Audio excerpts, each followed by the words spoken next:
Hi, this is the AM News on the JoyNews channel across all 16 regions of Ghana, around the world on myjoyonline.com, on DSTV channel 421 and on GoTV channel 125. Also live on X Spaces, Facebook and on YouTube. I'm Sweetie Aboshi. Let's get straight into the details.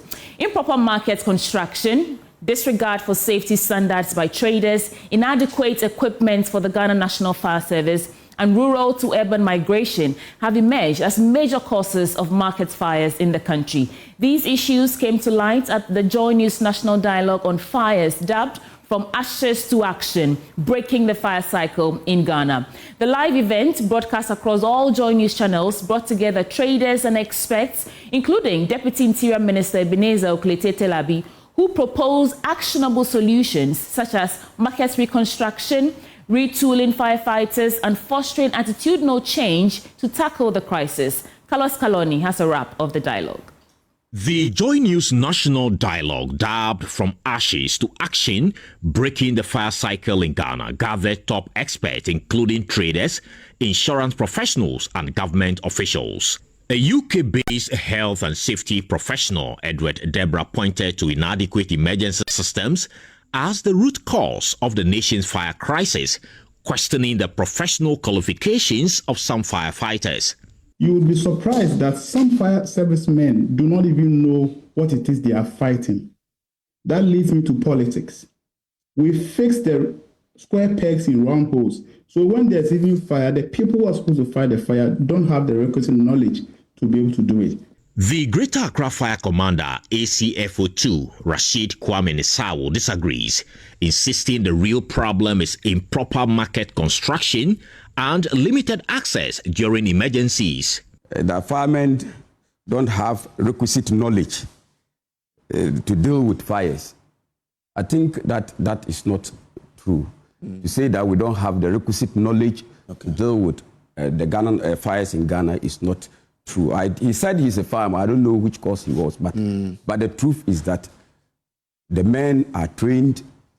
Some of us, I can mention main names who have certificates in Institute of Fire Engineers and have fire engineers in the Ghana National Fire Service.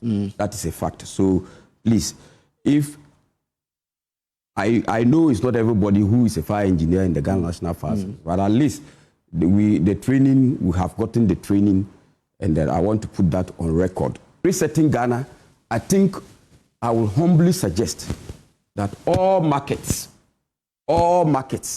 should be properly constructed. A victim of the Katamanto fire disaster, Susanna Asabia blamed the rebuilding of the market by themselves on the fear that the place could be sold out to other developers. We can't trust the elders of the market. You can't trust them? Yes. If you are a leader and you cannot be trusted, how can the people you are leading listen to you when you talk? Okay. But why can't you trust them? That is, I'm coming to it. Okay. That is what I have seen.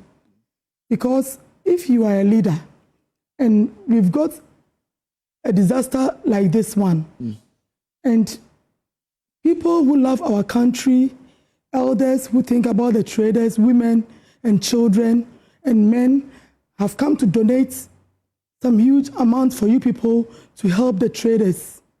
And you cannot give out the monies that were given to you. Also, rumors were going out that they wanted to sell the market. So everybody was in a hurry to put up his or her structure before the place will be sold out. Meanwhile, another trader, Nana Yao Osei-Dodu, blamed market congestion on rural to urban migration driven by high unemployment, insisting that no trader is ready to cede any space for reconstruction. I would say one major cause has to do with this old rural-urban drifts. I hope you're getting me. And in one way or the other, connected to unemployment.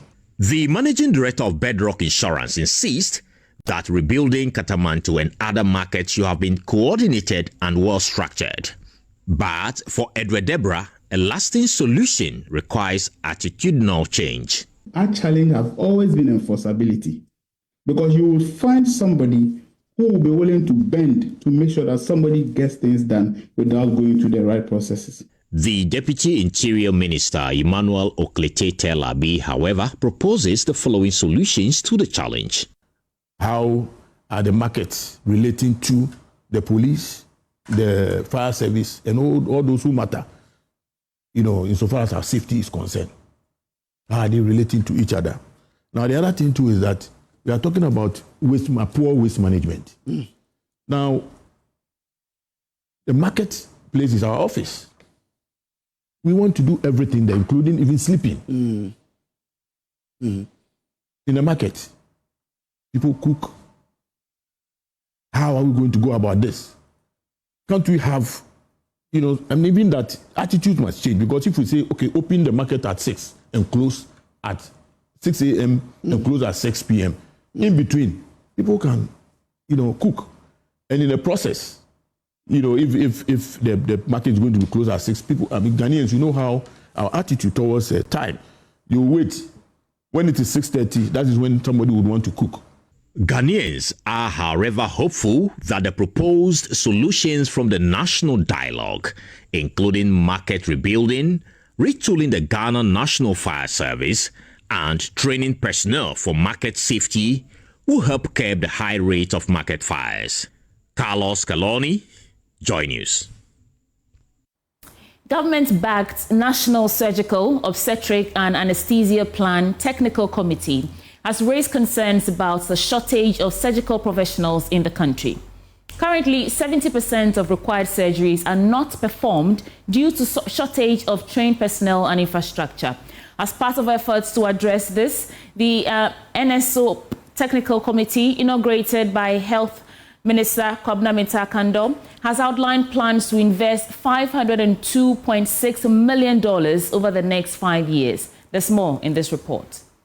Ghana faces a significant shortage of surgical specialists, with only 6 specialists available to cater for 100,000 patients, a ratio which is far below the recommended figure of 20. Also, only 20% of district hospitals are equipped to carry out essential surgical procedures. Speaking to this grim reality, Vice Chair of the committee, Professor Ifwa Hesse, highlighted initiatives aimed at improving access to safe surgical care.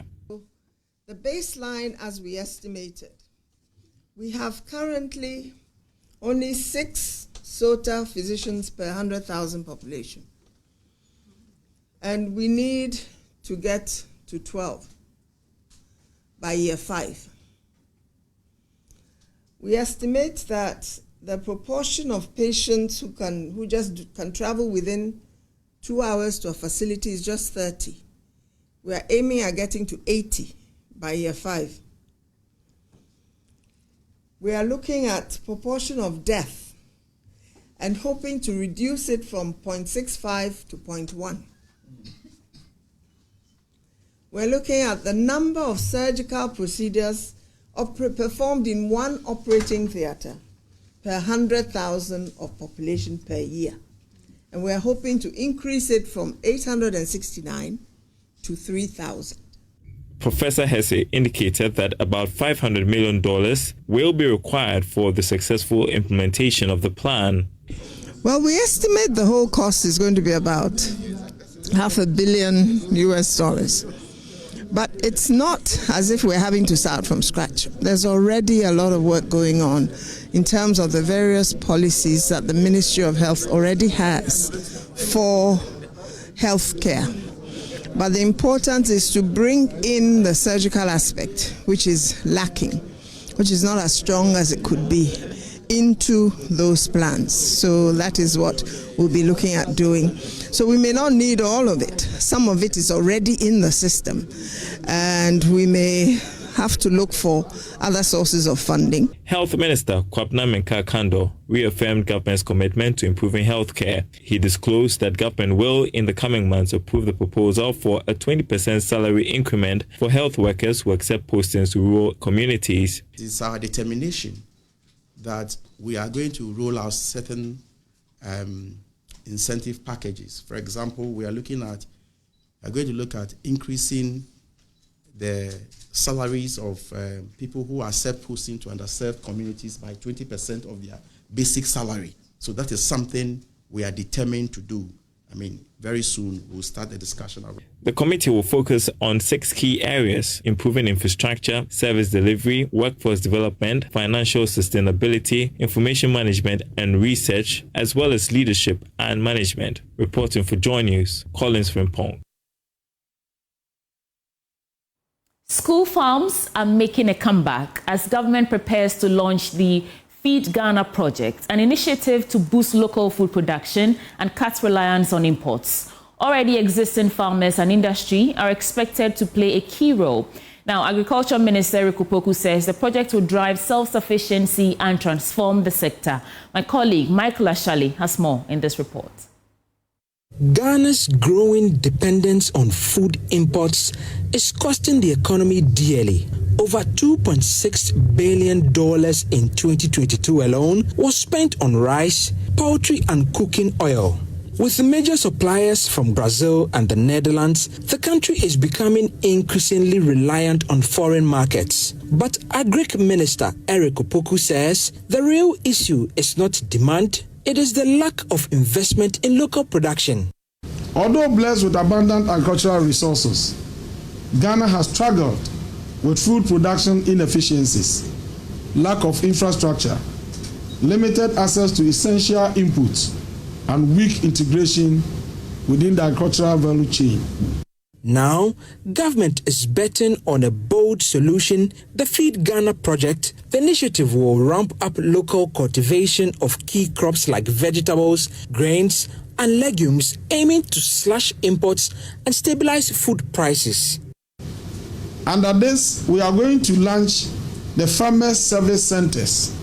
We also establish farm banks within agricultural zones to facilitate land access and irrigation services. Then we have the Grains and Legumes Development Initiatives. Under this, we want to introduce a poultry farm to table project to increase poultry production in partnership with Poultry Farmers Association. We have taken inventory of all the poultry farmers across the country. And this year, we intend to support about 50 to 100 of them. 50 to 100 of them. Each of them will be given not less than 80,000 bears. It is not just farmers who will be involved. Schools and churches are also coming on board. The Ministry of Education has already partnered with the project to revive school farms, encouraging students to grow food to support their institutions. The campaign is the Feed Ghana campaign. We want every Ghanaian household under this program to have a home garden. We are also urging all the secondary schools in this country to also have school farms. So we have had discussions with the Ministry of Education, and they have communicated to all the secondary schools in Ghana and the basic schools for them to participate. Then we also agree with us that in Ghana we have more churches than schools. If the people are hungry, can you minister unto them the word of God? And so we are urging the churches to also go into farming. In just a few weeks, the project will officially kick off with President John Mahama leading the launch on April 11, 2025. For JoyNews, Michael Ashale. In other stories, the Ghana Library Authority is raising concern about the declining use of libraries across the country. According to the Ghana Statistical Service, an estimated 6 million adults are illiterate. Speaking at the launch of the International Children's Day in Accra, Deputy Head of the Ghana Library Authority, Richard Obeng Asante, urged the youth to take advantage of modern educational facilities to enhance their literacy. JoyNews' Valentina Semenyo has more. In many parts of Ghana, access to quality education remains a major challenge, with students writing on bare floors due to lack of essential learning materials. These barriers continue to hinder growth of young minds. It is against this background that the Children's Library Authority has taken action. At the launch of International Children's Books Day, Deputy Head of Ghana's Library Authority, Richard Obina Santi, urged the youth to take advantage of modern education avenues to explore their passion. In this country, we have a lot of facilities that can really help your child to acquire knowledge that is relevant in our contemporary society. We entreat parents to visit here or to take their children through what we call educational trip. They normally visit Kwame Nkrumah Museum, other places. This is also another national edifice that the children can come here and have an experience to improve their reading. Municipal Director of Education for Ayawasi West, Margaret Kaba, tasked the youth to nurture their talent and skill through continuous pursuit of knowledge. As educators on insufficient literature, most of the times the books that are in stock may be outmoded and may be insufficient. So that is the main challenge. As parents, you know that we have other issues to deal with. And it's difficult thinking of literature, getting our children literature books. Yeah. A student at the 37 Military Hospital Basic School, Asantiwa Noweli, shared how reading has transformed her life. Reading brings people together because even reading shows us how to make friends. And then reading also entails a lot. Valentina Semeyon's report read to you. In a fight against cholera outbreak in the Central Region, the Regional Health Directorate is initiating vaccination across areas in the region. Speaking on the process, the Deputy Director of Public Health at the Central Regional Health Directorate, Dr. Jojo Kobina, indicated that the vaccination is expected to cater for 541,970 people in the region. Abigail Isel Nkrumah has more. The Central Region is making efforts to combat cholera disease in the region, the newest weapon initiated by the Regional Health Directorate being vaccination. The vaccination process, which will be conducted from April 4, 2025 to April 7, 2025 in areas including Abra, Asebu, Kwamankese, Infantsiman and Cape Coast, is expected to cater for 541,970 people. Dr. Jojo Kobina is the Deputy Director of Public Health at the Central Regional Health Directorate. He shares the eligibility criteria for the vaccination process while easing safety worries regarding the vaccines. Regarding the vaccination, we have it's happening from the 4th of April to 7th of April. So eligible people are people from year 1 year and above to and upwards. Exceptions are pregnant women and breastfeeding mothers who are not allowed to take the vaccine. The vaccine is very safe. Everybody should be assured that safety is very important for the government and for the Ghana Health Service. So we shouldn't worry about the safety of and it's very efficacious. So at the end of the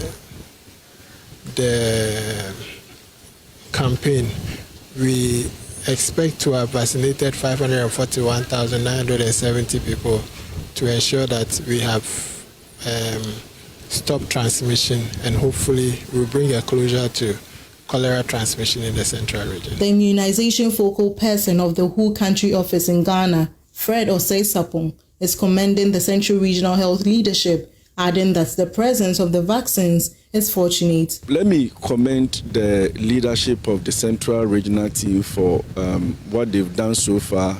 If you look at the number of cases they've reported, it's quite very high, but the number of deaths has been really controlled, and that tells us that they've really put in good interventions. Case management has been good. That is why we are seeing those numbers. But that notwithstanding, it's our responsibility to make sure this outbreak is stopped.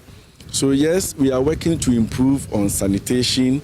We are working hard to ensure improvement in the supply of potable water, but we are fortunate to have an additional tool, which is the vaccine. We are calling on parents, caregivers, proprietors of our creches and kindergartens to open their doors and ensure every person is vaccinated. From Cape Coast, Abigail Isel Nkrumah reports. For JoyNews.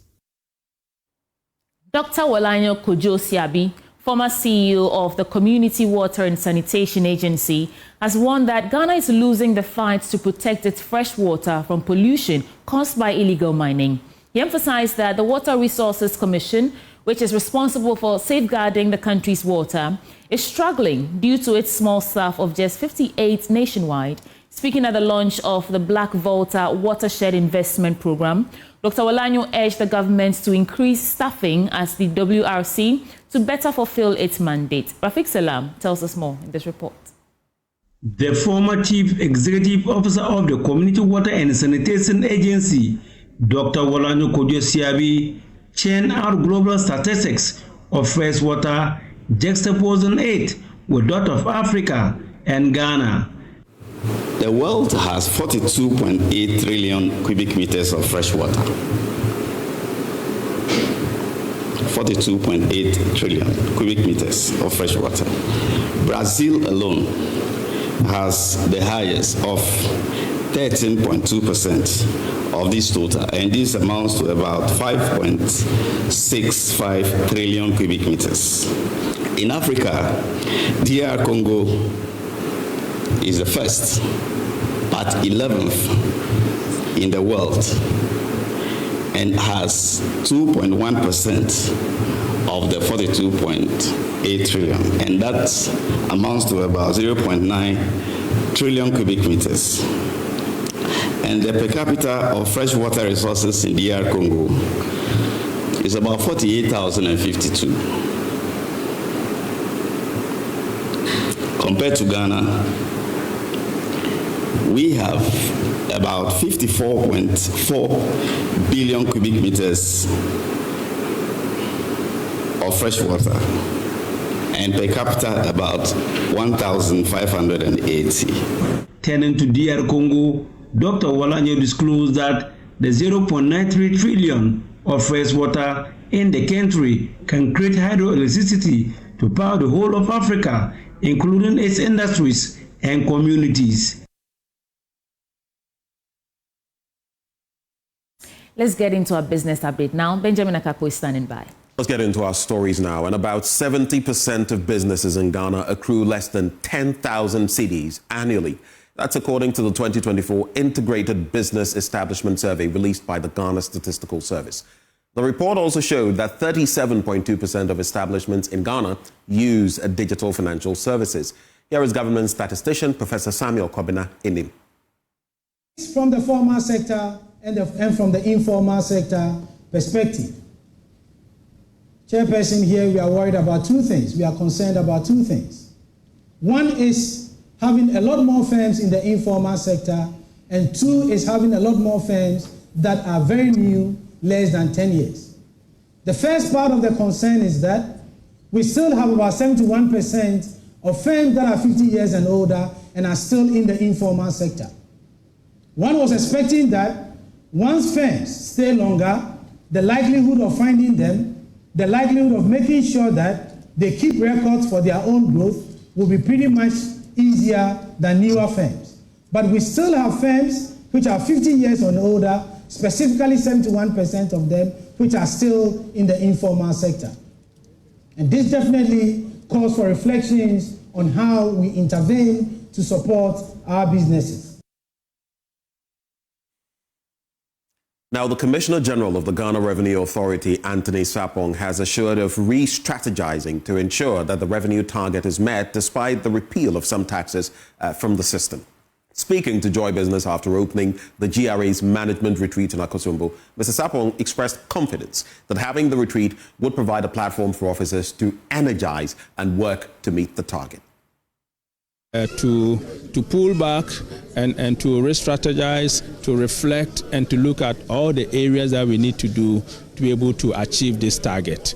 And in doing so, we're looking at areas in terms of compliance. How do we deepen the compliance in terms of our tax laws so that we can bring more people onto the tax net? How do we also ensure that those who are in it, we deepen their tax net and they pay on time? But also importantly, we are retreating on the theme Transforming for Impact, which means that if we are going to achieve our targets, we need to do some reforms. And these reforms will border on retooling, digitalization, ensuring that we build and implement the tools that will make us efficient. It's also ensure that when we are engaging with our taxpayers, we bring all the elements of customer-centric approach so that we can be cordial in our dealings with taxpayers. So we'll be looking at things like our behavior in terms of how we deal with the customers, but most importantly also our own behavior. GRA, we say be a first. First means we want to be fair, we want to behave with integrity, we want to be responsive, we want to provide service, and above all, work as a team. And this is so important that as management together, we really look at these core values and ensure that in our everyday action, we drive ourselves by these values. And when we do that, we believe that together with our entire team as GRA, we will be able to deliver on our mandate of raising 220 billion tax revenue for national development for 2025. That's how we cap off our business updates. Back to you, Sweetie Abochi. Thank you, Ben, for bringing us business updates. And that wraps up the AM News Bulletin on the show. We'll start with our conversations now. The news review is first. Please stay. We'll be right back.